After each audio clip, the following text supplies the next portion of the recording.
Okay. In the last video, we discussed about the intermolecular forces. The intermolecular forces are of two types. One is attractive forces, another is repulsive forces. Attractive forces are also known as van der Waals forces. In that van der Waals forces, dispersion force, dipole-dipole interactions or forces, as well dipole and induced dipole forces or interactions. ಇವೆಲ್ಲವೂ ನಾವು discuss ಮಾಡಿದ್ಮೇಲೆ about hydrogen bonding ಅದು ಕೂಡ discuss ಮಾಡೀವಿ. So hydrogen bonding ಅಂತಂದರೆ ಏನು ಅಥವಾ hydrogen bond ಅಂದರೆ ಏನು ಅಂತಂದರೆ that is said to be the attractive force between hydrogen atom of one molecule and electronegative atom of the same or different molecules. Electronegative atom anta bantu antandra the electronegative atoms are said to be restricted. They are nitrogen, oxygen and fluorine. Then you can say that the hydrogen bonding is of two types. One is intramolecular, another is intermolecular. Intermolecular indicates ಎರಡು ಮಾಲಿಕ್ಯೂಲ್ಸ್ಗಳು ಅದು ಸೇಮರ ಇರ್ಬೋದು ಅಥವಾ ಡಿಫ್ರೆಂಟ್ರೇ ಇರ್ಬೋದು. ಅದು example ಕೂಡ ನಾವು ತೊಗೊಂಡಿವಿ. ಹಾಗೆ intramolecular ಅಂತಂದ್ರೆ ಒಂದೇ ಮಾಲಿಕ್ಯೂಲ್ನಾಗ ಹೈಡ್ರೋಜನ್ ಬಾಂಡಿಂಗನ್ನು ಎಕ್ಸಿಸ್ಟ್ ಆಗೋದು. ಅದು ಕೂಡ ಎಕ್ಸಾಂಪಲ್ ಆರ್ಥೋನೈಟ್ರೋಫಿನಾಲ್ ಅಂತ ಹೇಳಿ ನಾವು ತೊಗೊಂಡಿದ್ವಿ. ಹೌದಾ? ಈಗ ನೆಕ್ಸ್ಟ್ ಅಟ್ರಾಕ್ಟಿವ್ ಫೋರ್ಸಸ್ ಬಗ್ಗೆ ಡೀಟೇಲ್ ಆಗಿ ನಾವು ಡಿಸ್ಕಸ್ ಮಾಡಿ no doubt. But what about repulsive forces? Repulsive forces are also exist, no doubt. These repulsive forces are said to be more rapidly exist in case of solids and liquids. ಯಾವಾಗ ಅಂತಂದ್ರೆ as the distance goes on decreases their repulsive forces are said to be increases ಅಂತ ಕರಿಬೋದು. ಹೆಂಗಂತಂದ್ರೆ ಈಗ ನಾನು ಇಷ್ಟು ಸಮೀಪದ solid ಅಂತ ಕರಿತೀವಿ. Complete this is said to be a solid, the hands are said to be solids. ಹೌದಾ? ಅವಾಗ ಈಗ ಇದ್ರ ನಡುವೆ ಏನಾಗ್ಲತ್ತೈತಿ ಅಂತಂದ್ರೆ ರಿಪಲ್ಷನ್ ಆಗ್ಲತ್ತೈತಿ. ಹೆಂಗೆ ರಿಪಲ್ಷನ್ ಆಗ್ಲತ್ತೈತಿ? This object is made by both nucleus and electrons ಅಂತ ತೊಗೊಳ್ಳೋಣ. There is a repulsion between nucleus as well as repulsion between electrons and electrons. ಹೀಗೆ ಆ ರಿಪಲ್ಷನ್ ಆದಮೇಲೆ ಏನಾಗೈತಿ ಅಂತಂದ್ರೆ ನಿಮಗಲ್ಲಿ ಇದು ಒಂದು ಸಾಲಿಡ್ ಆಗೈತಿ. ರಿಪಲ್ಷನ್ ಆದಮೇಲೆ ಅಲ್ಲಿ ಲಿಕ್ವಿಡ್. ಅದರ ಅರ್ಥ ಏನು ಅಂತಂದ್ರೆ ಅಟ್ರ್ಯಾಕ್ಷನ್ ಆದಮೇಲೂ ನಿಮಗೇನಾಗ್ಲತ್ತೈತಿ? ಆಬ್ಜೆಕ್ಟ್ಸ್ಗಳು ಫಾರ್ಮೇಷನ್ ತೋರಿಸತೈತಿ, ಫೋರ್ಸ್ ತೋರಿಸತೈತಿ. ರಿಪಲ್ಷನ್ ಆಗಿದ್ರೂ ಕೂಡ ತೋರಿಸತೈತಿ. ಯಾವಾಗ ಅಟ್ರ್ಯಾಕ್ಷನ್ ಆಯಿತು ಅಂದರೆ definitely there is a repulsion. ಹೌದಲ್ಲ? ಯಾವಾಗ ನಮಗೆ ಏನಂತ ಹೇಳ್ತೀವಿ ಅಂತಂದ್ರೆ there is a close friendship. Definitely the ideas of both are said to be matching with each other. But there what happens ಅಲ್ಲಿ ಏನಾಗ್ತೈತಿ ಅಂದ್ರೆ ಕೆಲವೊಂದು ಐಡಿಯಾಸ್ಗಳು ಮಿಸ್ ಮ್ಯಾಚು ಕೂಡ ಆಗ್ತಿರ್ತಾವೆ. ಅದಕ್ಕೆ ಎಲ್ಲಿ ಪಾಸಿಟಿವ್ ಐತಿ ಇಲ್ಲಿ ನೆಗೆಟಿವ್ ಇರ್ತೈತಿ ಅಂತ ಅಂದಾಗ ಇದು ಪಾಸಿಟಿವ್ ಅಂತಂದ್ರೆ ಅಟ್ರಾಕ್ಟಿವ್ ಫೋರ್ಸ್, ನೆಗೆಟಿವ್ ಅಂತಂದ್ರೆ ರಿಪಲ್ಸಿವ್ ಫೋರ್ಸ್. ಅದಕ್ಕೆ ಅಟ್ರಾಕ್ಟಿವ್ ಫೋರ್ಸು ಅದಾವ, ರಿಪಲ್ಸಿವ್ ಫೋರ್ಸು ಅದಾವ. But importance goes to attractive force. Importance goes to the sharing of ideas, not the dispersing of ideas. ಹೌದಾ? ಸೊ ಈ ಥರ ಇನ್ನು ರಿಪಲ್ಸಿವ್ ಫೋರ್ಸಸ್ಗಳು ಇದ್ದು ಅಂತಂದ್ರೆ ಅದನ್ನು ಮತ್ತೆ ಕಾಂಪ್ರೆಸ್ ಮಾಡಲಿಕ್ಕೆ ನಮಗೆ ಸಾಧ್ಯ ಇಲ್ಲ. ಹೌದಲ್ಲ? ಮತ್ತೆ ಕಾಂಪ್ರೆಸ್ ಅಂದರೆ ಸಾಲಿಡ್ಸ್ ಮತ್ತು ಲಿಕ್ವಿಡ್ಸ್ಗಳು they are said to be highly compressible. ಅದನ್ನು ಮತ್ತೆ ನಾವು ಮತ್ತೆ ಅದು ಕಾಂಪ್ರೆಸ್ ಮಾಡಲಿಕ್ಕೆ ಸಾಧ್ಯ ಇಲ್ಲ ಅಂತ ನನಗೆ. ಇದು ಯಾಕೆ ಕಾಂಪ್ರೆಸ್ ಮಾಡಲಿಕ್ಕೆ ಸಾಧ್ಯ ಇಲ್ಲ ಅಂತಂದ್ರೆ ಡ್ಯೂ ಟು ದ ರಿಪಲ್ಷನ್ ಅಂತ ಕರಿಬೋದು. ಒಮ್ಮೆ ರಿಪಲ್ಷನ್ ಆಗೈತಿ ಅಂದ್ರೆ ಅವು ಮಾಲಿಕ್ಯೂಲ್ಸ್ಗಳು ಒಂದಕ್ಕೊಂದು ಸಮೀಪದವ ಅಂತ ತಿಳ್ಕೊಂಡಂಗೆ. ಇದ್ರ ಬಗ್ಗೆ ಹೆಚ್ಚಿಗೆ ಡಿಸ್ಕಷನ್ ಇಲ್ಲ. ನಾವು ಅದನ್ನು ಇನ್ ಡೀಟೇಲ್ ಆಗಿ ಏನು ಸಿಲೆಬಸ್ನಲ್ಲಿ ಕೊಟ್ಟಿಲ್ಲ. So let us move on. Next one that is said to be, ನಾನು ನಿಮಗೆ ಏನಂತ ಹೇಳಿದ್ದಿತ್ತು, ಯಾವುದು ನಾವು ಗ್ಯಾಸ್ ಸ್ಟೇಟ್ಗಳದ ಪ್ರಾಪರ್ಟಿಗಳನ್ನು ಡಿಸ್ಕಸ್ ಮಾಡ್ಲಿಕ್ಕೆ ಹೊಂಟೀವಿ ಅದು ಮೇನಾಗಿ ಎರಡು ಫ್ಯಾಕ್ಟರ್ಸ್ ಮೇಲೆ ಐತಿ. ಒಂದು ಇಂಟರ್ಮಾಲಿಕ್ಯುಲರ್ ಫೋರ್ಸಸ್, ಇನ್ನು ಒಂದು ಥರ್ಮಲ್ ಎನರ್ಜಿ ಅಂತ ತೊಗೊಂಡಿದ್ದೀವಿ. Come to know the second effect. Effect ಅಂತ ಕರೆಯಂಗಿಲ್ಲ, ಇದು ಒಂದು ನಾವೇನಂತ ಕರಿಬೋದು, ರೆಸ್ಪಾನ್ಸಿಬಿಲಿಟಿ ಫಾರ್ ದಟ್ ಪ್ರಾಪರ್ಟಿ ಅಂತ ಕರಿಬೋದು. Thermal energy. ಸೊ ಥರ್ಮಲ್ ಅಂತಂದ್ರೆ ನಮಗೆ ಆಲ್ರೆಡಿ ಗೊತ್ತಿರ್ತೈತಿ. ಇದು ಥರ್ಮಲ್ ಅಂದರೆ ಹೀಟ್ ಅಂತಂದಾಗ ನಾವು ಕನ್ಸಿಡರ್ ಮಾಡ್ತಿರ್ತೀವಿ. Definitely it is nothing but heat ಅಂತ ಕರಿಬೋದು. ಈಗ ಥರ್ಮಲ್ ಎನರ್ಜಿ ಬಗ್ಗೆ ನಾನು ಹೇಳಬೇಕಿತ್ತು ಅಂತಂದ್ರೆ ಎಲ್ಲರಿಗೂ ಎಕ್ಸ್ಪೀರಿಯನ್ಸ್ ಆಗ್ತಕ್ಕಂಥದ್ದು. These are the hands. If you rub these hands constantly, ಹಂಗೆ ನಾವು ರಬ್ ಮಾಡ್ತಾ ಹೋಗಿದ್ರೆ definitely we feel some heat is produced. ನಮಗೆ ಸ್ವಲ್ಪ ಬಿಸಿ ಆದಂಗೆ ಅನ್ನಿಸ್ತಿರ್ತೈತಿ, ಹೌದಾ? ಇದು ಒಂದಾಯಿತು. ಆಮೇಲೆ ಎಲ್ಲಿ ನಾವು ಎಂಟಿ ಏರಿಯಾದಾಗ ಹೋಗಿರ್ತೀವಿ, ಒಬ್ಬರೇ ಇದ್ದಾಗ we feel that is said to be cold. ಆ ಎಲ್ಲ ಕಂಪ್ಲೀಟ್ ಸರೌಂಡಿಂಗ್ ಎಲ್ಲ ಕೋಲ್ಡಾಗಿ ನಮ್ಗೆ ಫೀಲ್ ಆಗ್ತಿರ್ತೈತೆ. ಅಲ್ಲಿ ಒಂದು ನಾವು ನಿಂತಿರ್ತಕ್ಕಂಥ ಅದು ಒಂದು ಮನೆ ಇರ್ಬೋದು, ಕ್ಲಾಸ್ ರೂಮ್ ಇರ್ಬೋದು, ಅಥವಾ ಒಂದು ಏರಿಯಾ ಇರ್ಬೋದು, ಅಲ್ಲಿ ಒಂದು 100 ಪೀಪಲ್ಸ್ಗಳನ್ನು ಗ್ಯಾದರ್ ಆಗಿದ್ರು ಅಂತಂದ್ರೆ definitely that area is said to be somewhat. ಫಸ್ಟಿಗೆ ಕಂಪೇರ್ ಮಾಡೀವಲ್ಲ, ಅದಕ್ಕಿಂತ ಏನಾಗೈತಿ ಇಲ್ಲಿ ಸ್ವಲ್ಪ ಹೀಟ್ ಟೆಂಪ್ರೇಚರ್ನ ಹೆಚ್ಚಿಗೆ ಆಗ್ತೈತಿ. ಇದು ಯಾಕೆ?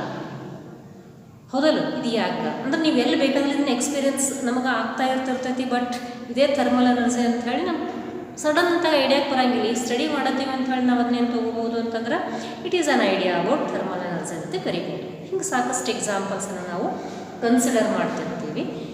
ಇನ್ನು ನೆಕ್ಸ್ಟ್ ನಾವೀಗಿಲ್ಲಿ ಹೆಂಗೆ ಡಿಸ್ಕಸ್ ಮಾಡ್ತೀವಿ, ಯಾವುದೇ ಒಂದು ವಸ್ತು, ಅದು ಹ್ಯೂಮನ್ ಬೀಯಿಂಗ್ಸ್ ಇರ್ಬೋದು ಅಥವಾ ಯಾವ್ದು ಬೇಕಾದ ಒಂದು ನಾವು ಸರೌಂಡಿಂಗ್ಸ್ನಾಗ ಇರ್ತಕ್ಕಂಥ ವಸ್ತುಗಳನ್ನು ತೊಗೊಂಡಿದ್ರೆ ಆ ವಸ್ತು ಎದರಿಂದ ಮಾಡಲ್ಪಟ್ಟೈತಿ ಅಂತಂದ್ರೆ whether it is made by atoms or molecules ಅಂತ ಹೇಳ್ಬೋದು. ಆಟಮ್ ಕೂಡಿದ್ರೆ ಮಾಲಿಕ್ಯೂಲ್ಸ್, ಹೌದಾ?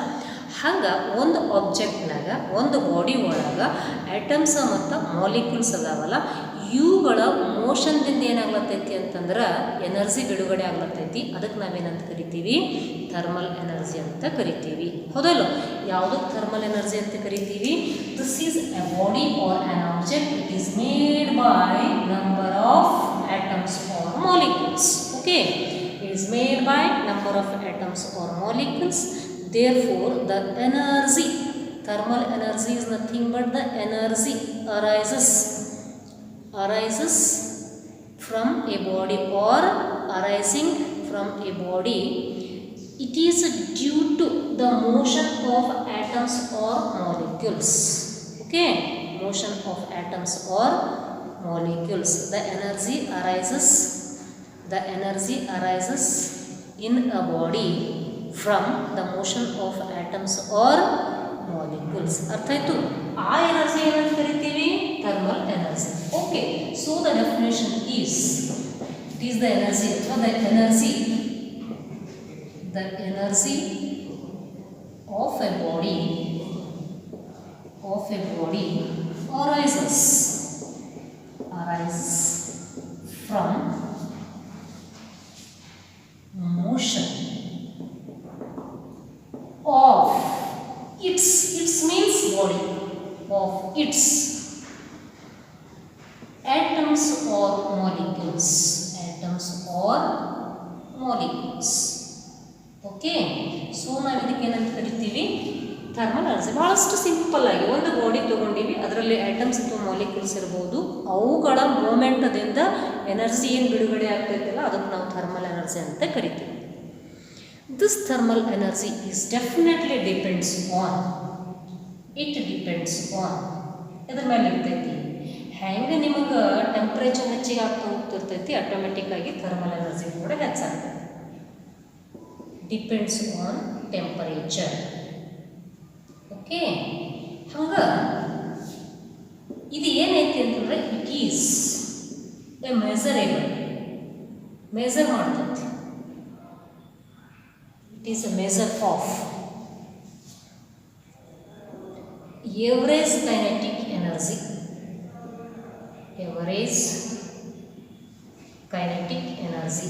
Okay, kinetic energy ಇಷ್ಟು ಸಿಂಬಲ್ ಬರುತ್ತೆ, ಹೌದಾ? average kinetic energy of the molecules present in the matter, ಹೌದಾ? ಇನ್ನು kinetic energy is nothing but responsible for. Kinetic energy is responsible. ಇದು ಯಾವುದಕ್ಕೆ ಸಂಬಂಧ ಐತಿ? Kinetic energy is responsible for the moment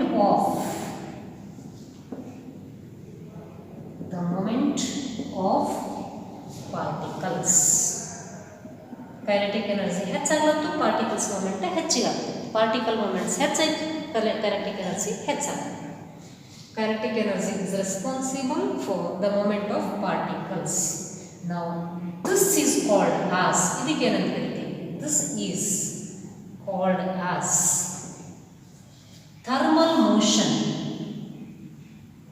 Thermal motion of the particles. Okay, this is idea about thermal energy. Thermal energy ಅಂತಂದ್ರೆ ಏನು? ಒಂದು body ಒಳಗೆ ಅಲ್ಲಿರ್ತಕ್ಕಂಥ ಪಾರ್ಟಿಕಲ್ಸ್ಗಳ ಮೂಮೆಂಟ್ದಿಂದ ಅಥವಾ ಮೋಷನ್ದಿಂದ ಎನರ್ಜಿ ಬಿಡುಗಡೆ ಆಗ್ತೈತಲ್ಲ, ಅದಕ್ಕೆ ಥರ್ಮಲ್ ಎನರ್ಜಿ ಅಂತ ಕರಿತೀವಿ. ಆ ಥರ್ಮಲ್ ಎನರ್ಜಿ ಇದ್ರ ಮೇಲೆ ಡಿಪೆಂಡ್ ಐತಿ ಅಂತಂದ್ರೆ ಟೆಂಪ್ರೇಚರ್ ಮೇಲೆ ಡಿಪೆಂಡ್ ಐತಿ. ಟೆಂಪ್ರೇಚರ್ ಹೆಚ್ಚಾಗ್ತದಂಗೆ ಯಾವುದು ಥರ್ಮಲ್ ಎನರ್ಜಿ ಹೆಚ್ಚಾಗ್ತೈತಿ. ಇನ್ನು ಈ ಥರ್ಮಲ್ ಎನರ್ಜಿ ಏನು ಮಾಡ್ತೈತಿ ಅಂತಂದ್ರೆ ಎವರೇಜ್ ಕೈನೆಟಿಕ್ ಎನರ್ಜಿಯನ್ನು ಮೆಜರ್ ಮಾಡ್ತೈತಿ. ಎವರೇಜ್ ಕೈನೆಟಿಕ್ ಎನರ್ಜಿ ಮೆಜರ್ ಮಾಡಿತ್ತು ಅಂದ್ರೆ kinetic energy is nothing but responsible for the moment of the particles. ನಾವು this is called as thermal motion of the particles. So this is the idea about thermal energy. ಇಷ್ಟು ನಾವು ತಗೊಂಡ್ಮೇಲೆ next thermal ಎನರ್ಜಿಗೆ intermolecular interactions a competition in how they compete with each other. Thermal energy ಮತ್ತೆ intermolecular forces. ಹೌದಾ? So how they are working in case of states of matter. Next heading, thermal energy versus, I will take versus ಅಥವಾ short ಆಗಿ BS ಅಂತ ಬರೀಬಹುದು. Intermolecular forces. Intermolecular forces. Thermal energy versus intermolecular forces ಹೆಂಗೆ change ಆಗ್ತೈತಿ ಅದನ್ನು ನೋಡಿ. We know the idea about if the molecules come closer and closer, which is said to be predominant, whether thermal energy or intermolecular forces. ಮಾಲಿಕ್ಯೂಲ್ಸ್ಗಳು ಸಮೀಪ ಬಂದು ಅಂತಂದ್ರೆ ಅಲ್ಲಿ thermal energy ಹೆಚ್ಚೈತಂದಂಗೋ intermolecular ಫೋರ್ಸಸ್ಗಳು ಹೆಚ್ಚೈತಂದಂಗೋ.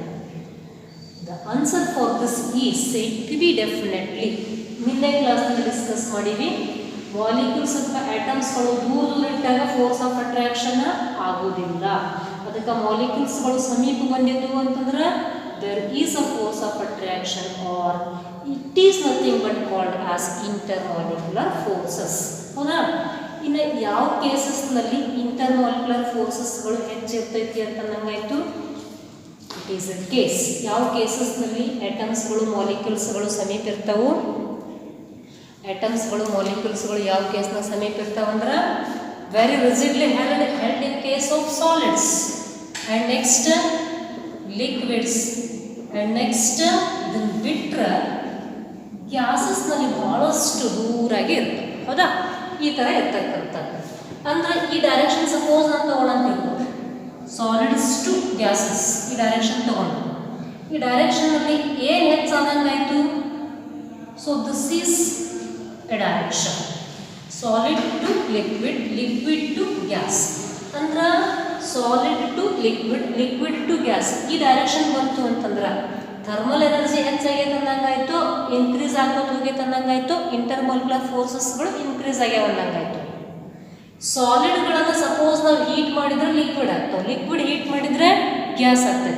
So this direction indicates more predominance about thermal energy.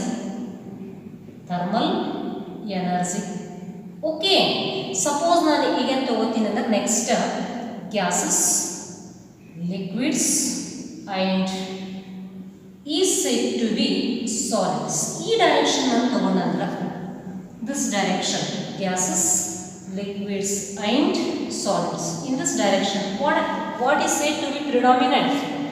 ಗ್ಯಾಸಸ್ಗಳಲ್ಲಿ intermolecular ಫೋರ್ಸಸ್ಗಳು ಕಡಿಮೆ ಆದವು. ಅದನ್ನೇ ಸಪೋಸ್ ಗ್ಯಾಸ್ ಇದನ್ನು ಲಿಕ್ವಿಡ್ ಆಗಿತ್ತು ಅಂತ ಮಾಲಿಕ್ಯೂಲ್ಸ್ಗಳು ಸಮೀಪ ಬಂದು ಅಂದರೆ ಇಂಟರ್ಮಾಲಿಕ್ಯುಲರ್ ಫೋರ್ಸಸ್ಗಳು ಹೆಚ್ಚಿಗಾದವು. ಇನ್ನು ಲಿಕ್ವಿಡ್ ಹೋಗಿ ಸಾಲಿಡ್ ಆಗಲತ್ತೈತಿ ಅಂತಂದರೆ ಇನ್ನೂ ಕ್ಲೋಸ್ ಅದಾವ ಆ ಮಾಲಿಕ್ಯೂಲ್ಸ್ಗಳು ಅಂತ ಹೇಳ್ಕೊಟ್ಟಂಗಾಯ್ತು.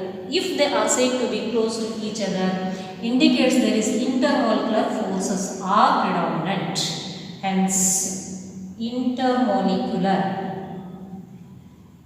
forces are more or predominant, you can say, in this direction. So ಇವೆರಡು ಡೈರೆಕ್ಷನ್ಸ್ಗಳನ್ನು ಬರ್ಕೊಡ್ರಿ. ಅದು ಆದಮೇಲೆ ನೆಕ್ಸ್ಟ್ ನಾವು ಗ್ಯಾಸಸ್ಗಳ ಕ್ಯಾರೆಕ್ಟರ್ಸ್ಗೆ ಹೋಗೋಣ.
Okay, thermal energy, intermolecular forces. ಯಾವುದರಲ್ಲಿ ಇಂಟರ್ಮಾಲಿಕ್ಯುಲರ್ ಫೋರ್ಸಸ್ಗಳು ಹೆಚ್ಚಿಗಿರ್ತವೆ? ಸಾಲಿಡ್ಸ್ಗಳಲ್ಲಿ. ಯಾವುದರಲ್ಲಿ ಥರ್ಮಲ್ ಎನರ್ಜಿ ಹೆಚ್ಚೈತೆ ಅನ್ನಂಗಾಯಿತು? ಗ್ಯಾಸಸ್ಗಳಲ್ಲಿ. ಆ ಡೈರೆಕ್ಷನ್ ಪ್ರಕಾರ ನಾವು ಅದನ್ನು ಕ್ಲಿಯರ್ ಮಾಡಿಕೊಂಡ್ವಿ. ನೆಕ್ಸ್ಟ್, ಈಗ ನಾವು ಆ್ಯಕ್ಚುಯಲ್ ಆಗಿ ಇದು ಎಲ್ಲವೂ ಒಂಥರ ಬೇಸಿಕ್ ಇಂಟ್ರಡಕ್ಷನ್ ಅಂತ ತೊಗೋಬೋದು, whatever we have discussed. But ಇವನ್ನೆಲ್ಲ ಗೊತ್ತಿದ್ದಾಗ ಮಾತ್ರ ಮುಂದಿನ ಡಿಸ್ಕಷನ್ ನಮಗೆ ಈಸಿ ಆಗ್ತದೆ. ನೆಕ್ಸ್ಟ್ ಹೋಗ್ತಕ್ಕಂಥದ್ದು about the gases or the gaseous state. Okay,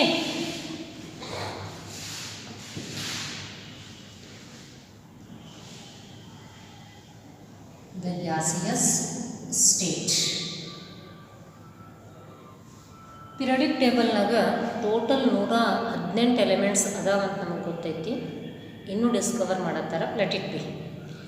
ಹಂಗೆ ನಾರ್ಮಲ್ ಕಂಡೀಷನ್ನಾಗ ಯಾವ ಎಲಿಮೆಂಟ್ಗಳು ಗ್ಯಾಸಸ್ನಲ್ಲಿ ಎಕ್ಸಿಸ್ಟ್ ಆಗ್ತವೆ? Under normal conditions, which elements are said to be in gas state? Under normal conditions. ನಾವೇನು ಹೀಟ್ ಮಾಡಿಲ್ಲ, ಏನಿಲ್ಲ, ಕೂಲ್ ಮಾಡಿಲ್ಲ, whatever, nothing. Under normal conditions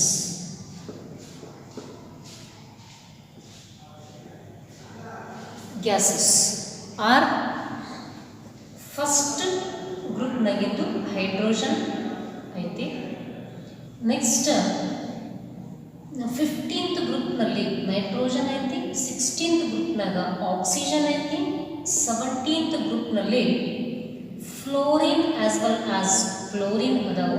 and next is said to be 18 group elements.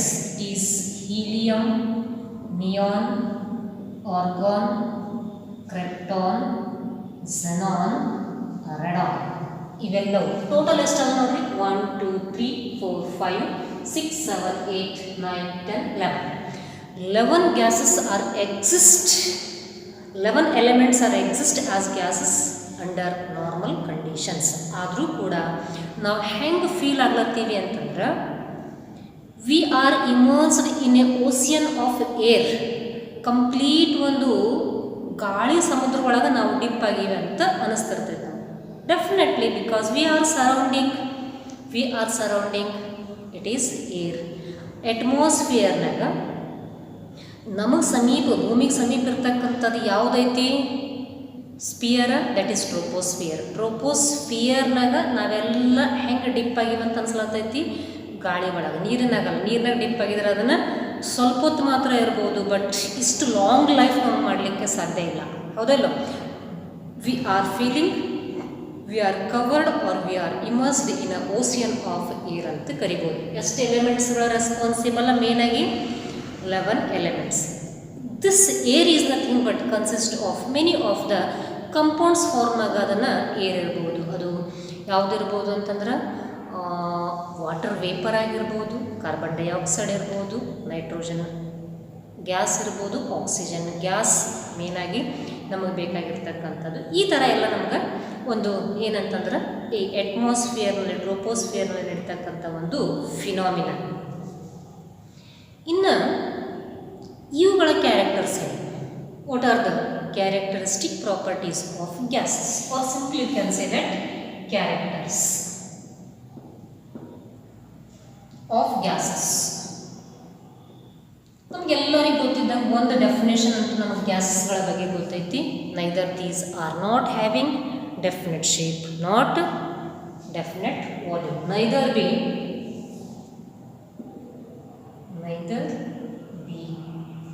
definite shape nor definite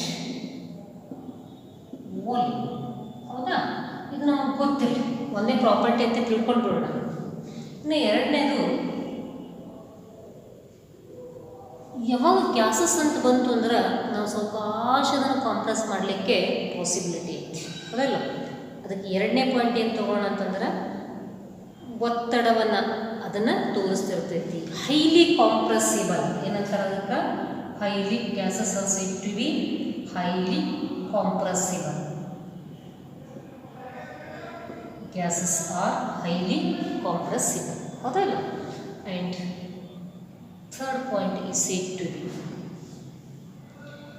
they are moving equally in all directions. ಈ ಡೈರೆಕ್ಷನ್ಗೆ ನೀವು ಇಷ್ಟ ಹೋಗಬೇಕು, ಈ ಡೈರೆಕ್ಷನ್ಗೆ ಇಷ್ಟ ಹೋಗಬೇಕು ಅಂತೇನಿಲ್ಲ. They are said to be equally moving, equally distributed. ಅವಾಗ ಅವು ಮೂವ್ ಆಗ್ಲತ್ತದ್ರ ಅರ್ಥ ಏನು ಅಂತಂದ್ರೆ they are spreading their pressure and temperature equally in all directions ಅಂತ ಕರಿಬೋದು, ಹೌದಲ್ಲ? So you can say that the gases exert pressure equally.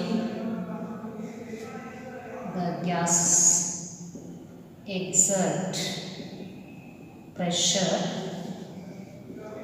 equally in all directions.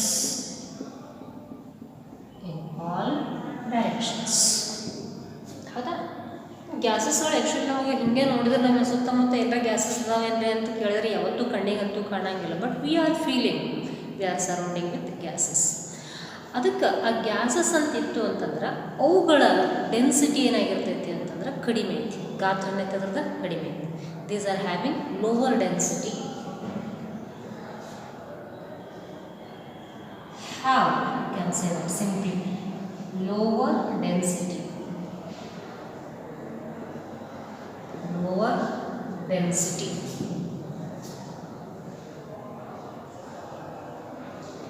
Than solids and liquids, definitely. The volume and shape ಅದಂತೂ ನಮಗೆ ಗೊತ್ತಿರ್ತಕ್ಕಂಥದ್ದು ಐತಿ, ಏನು definite ಆಗಿ ಇಲ್ಲ. Gases mix evenly ಅಂದ್ರೆ ಈಕ್ವಲ್ ಆಗಿ ಮಿಕ್ಸ್ ಆಗ್ತದೆ. Gases mix evenly and completely in all directions. Gases mix evenly. Evenly meaning is equal ಆಗಿ, even ಅಂತ ಕರಿತೀವಿ.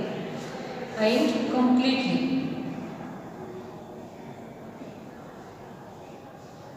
in all directions without any mechanical aid. Okay, in all proportions, no directions, in all proportions without any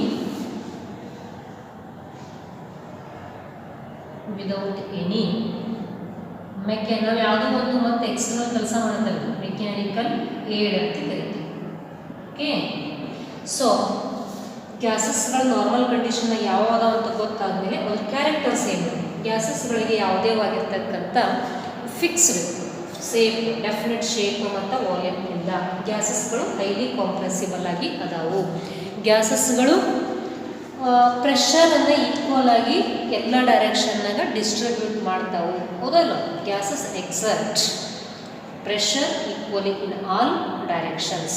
ಗ್ಯಾಸಸ್ಗಳಿಗೆ density ಭಾಳಷ್ಟು ಕಡಿಮೆ ಐತಿ compared to salts and liquids. As well, gases mix evenly and completely in all proportions without any external or mechanical help. Aid means help. ಯಾವುದೇ ನಾವು ಮತ್ತು ಹೊರಗಿಂದ ಅದಕ್ಕೆ ಏನಂತಂದ್ರೆ energy ಹಾಕ್ಲತ್ತಿಲ್ಲ, ಕೆಲಸ ಮಾಡತ್ತಿಲ್ಲ, ಆದರೂ ಕೂಡ ತಮ್ಮಷ್ಟಕ್ಕೆ ತಾವು ಗ್ಯಾಸಸ್ಗಳು ಈಕ್ವಲ್ ಆಗಿ ಮಿಕ್ಸ್ ಆಗ್ತಿರ್ತಾವ ಅಂತಕ್ಕಂಥದ್ದು. Okay, so these are nothing but some of the characteristic properties. ನಿಮಗೆ ಕ್ವಶನ್ ಇದ್ರ ಮೇಲೆ ಕೇಳಬಹುದು, either it is in 2 marks question or whatever it may be. In the next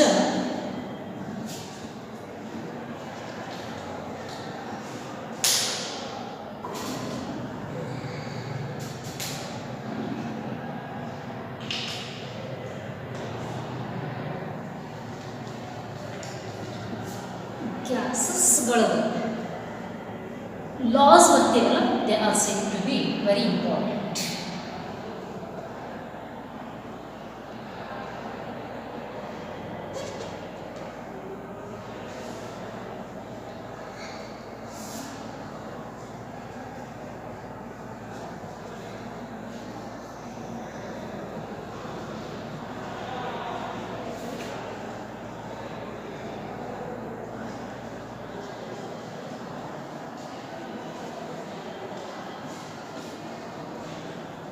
so come to know important concept. ಈಗ ಇಲ್ಲಿ ನಾವೆಲ್ಲವೂ ಏನಂತ consider ಮಾಡ್ಬೋದು, ಇವೆಲ್ಲವೂ fix questions ಅಂತ ಹೇಳಿ ತೊಗೋಬೋದು. ಈ ಹಿಂದೆಲ್ಲ ಇಂಟ್ರಡಕ್ಷನ್ ಮೇ ದೇ ಆಸ್ಕ್ ಕೇಳ್ತಿರ್ತಾರೆ, 1 ಮಾರ್ಕ್ಸ್ನಲ್ಲಿ ಕೇಳ್ತಿರ್ತಾರೆ, 2 ಮಾರ್ಕ್ಸ್ನಲ್ಲಿ ಕೇಳ್ತಿರ್ತಾರೆ. ಬಟ್ ಗ್ಯಾಸ್ ಲಾಸ್ ಬಂದಾಗ these are nothing but fixed questions ಅಂತ ಕರಿಬೋದು. ಯಾವಾಗ ನಾವು ಗ್ಯಾಸ್ ಅಂತ ತೊಗೊಂಡೀವಿ ಅಂತಂದ್ರೆ ಅದನ್ನು ಗ್ಯಾಸ್ ಏನೈತಿ, ಹೆಂಗೈತಿ, ಅದು ಗುಣಧರ್ಮಗಳು ಏನು, ಅವೆಲ್ಲವೂ ಡಿಸ್ಕಸ್ ಮಾಡಲಿಕ್ಕೆ ಸೈಂಟಿಸ್ಟ್ಗಳು ಸಾಕಷ್ಟು ವರ್ಕ್ಗಳನ್ನು ಮಾಡಿ ಅವರು ತಮ್ಮದೇ ಆಗಿರ್ತಕ್ಕಂಥ ಏನು ಕೊಟ್ಟಾರಂತಂದ್ರೆ ಪ್ರಿನ್ಸಿಪಲ್ಸ್ಗಳನ್ನು ಕೊಟ್ಟಾರೆ, ಹೌದಾ? ಅದಕ್ಕೆ ನಾವೇನಂತ ಕರಿತೀವಿ, gas loss. First scientist is name is boils. ಅದಕ್ಕೆ ಆ ಬಾಯ್ಲ್ಸ್ ಸೈಂಟಿಸ್ಟ್ ವರ್ಕ್ ಮಾಡ್ಯಾನಲ್ಲ, ಅವನ ಹೆಸರೇ ಒಂದು ಲಾ ಅಂತ ಕರಿತೀವಿ, ಬಾಯ್ಲ್ಸ್ ಲಾ. ಯಾವ ಲಾ? ಬಾಯ್ಲ್ಸ್ ಲಾ. ವೆರಿ ಸಿಂಪಲ್ ಆಗಿರ್ತಕ್ಕಂಥ ಲಾಸ್ಗಳನ್ನು ಕೊಟ್ಟರು. ಮತ್ತು ಅದೇ ಒಂದು ಸಿಂಪಲ್ ಮ್ಯಾಥಮೆಟಿಕಲ್ ಎಕ್ಸ್ಪ್ರೆಷನ್ಸ್ ಇರ್ತವೆ, ವಿತ್ ಗ್ರಾಫ್ನಲ್ಲಿಯೂ ಕೂಡ ನಾವು ಕನ್ಕ್ಲೂಷನ್ಗೆ ಬರ್ಬೋದು. What is that law?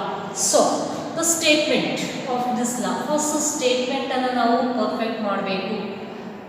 Statement of the law ನಮಗೆ ಇನ್ ಜನರಲ್ ಆಗಿ ಸ್ವಲ್ಪ ಇದ್ರ ಬಗ್ಗೆ ನಾವು ತಿಳ್ಕೋಬೇಕಿತ್ತು ಅಂತಂದ್ರೆ, ಪ್ರೆಷರ್ ಮತ್ತು ವಾಲ್ಯೂಮ್ಗೆ ರಿಲೇಷನ್ನ ಹೊಂದಿರತಕ್ಕಂಥದ್ದು ಲಾ ಇದು.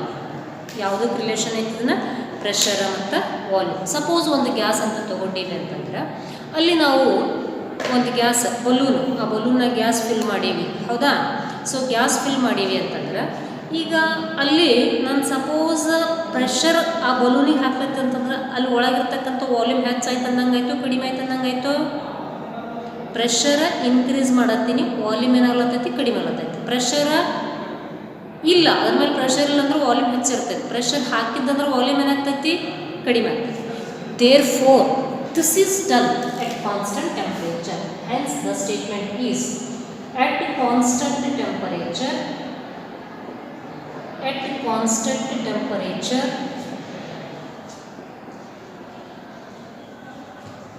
volume of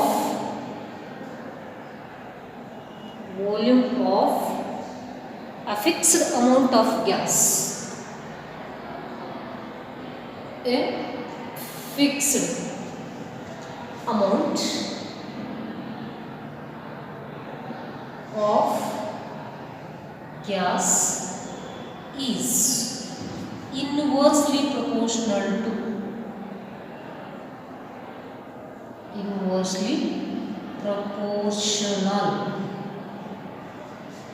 to pressure of a gas. Okay, at constant temperature volume of fixed mass of a gas is inversely proportional to its pressure, pressure of the gas or its pressure. So mathematically, how can you represent it? Mathematically,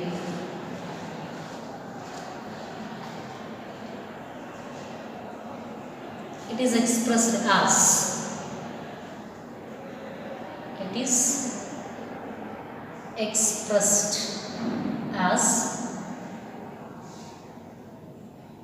P is inversely proportional to V or V is inversely proportional to P at constant temperature. Okay, temperature short highest value at constant temperature. Suppose this proportionality constant is removed, it becomes P is equals to K1 into 1 by V ante baribodu. Where K1 is proportionality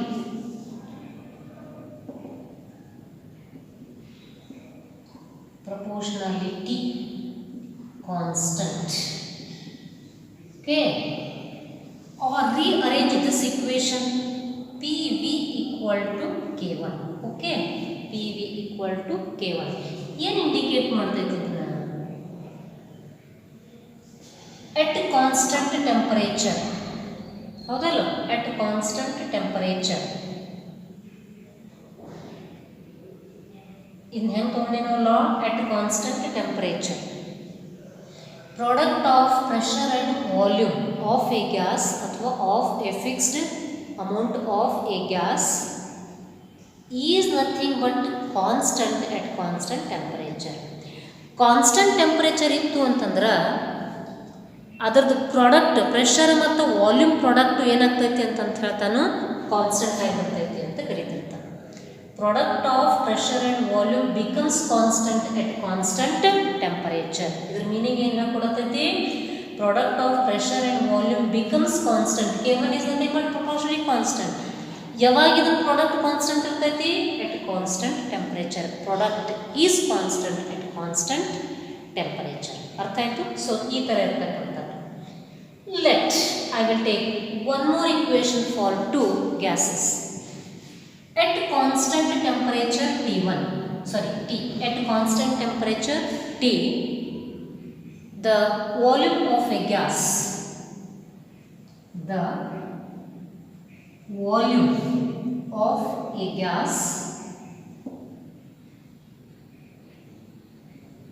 V1, volume of a gas is V1 and its pressure is said to be P1. ಹೌದಾ? ಹಂಗೆ next ಇನ್ನೊಂದು constant temperature ತೊಗೊಂಡಿದ್ರೆ ಅದ್ರ volume ಏನೈತಿ? Volume of A gas is nothing but V2 and it's pressure is P2. ಇದನ್ನು ನಾನು ತೊಗೋತೀನಿ. ಹೌದಲ್ಲ? Product ಏನಂತ ಹೇಳ್ತಾನೋ K1. ಯಾವಾಗ ಇದನ್ನಿತ್ತಂದ್ರೆ K1. ಅಂದರೆ ಈಗ ಇದ್ರ ಬದಲ ನಾನು ಏನು ತೊಗೋಬೋದು? that is P1 V1 is equals to at constant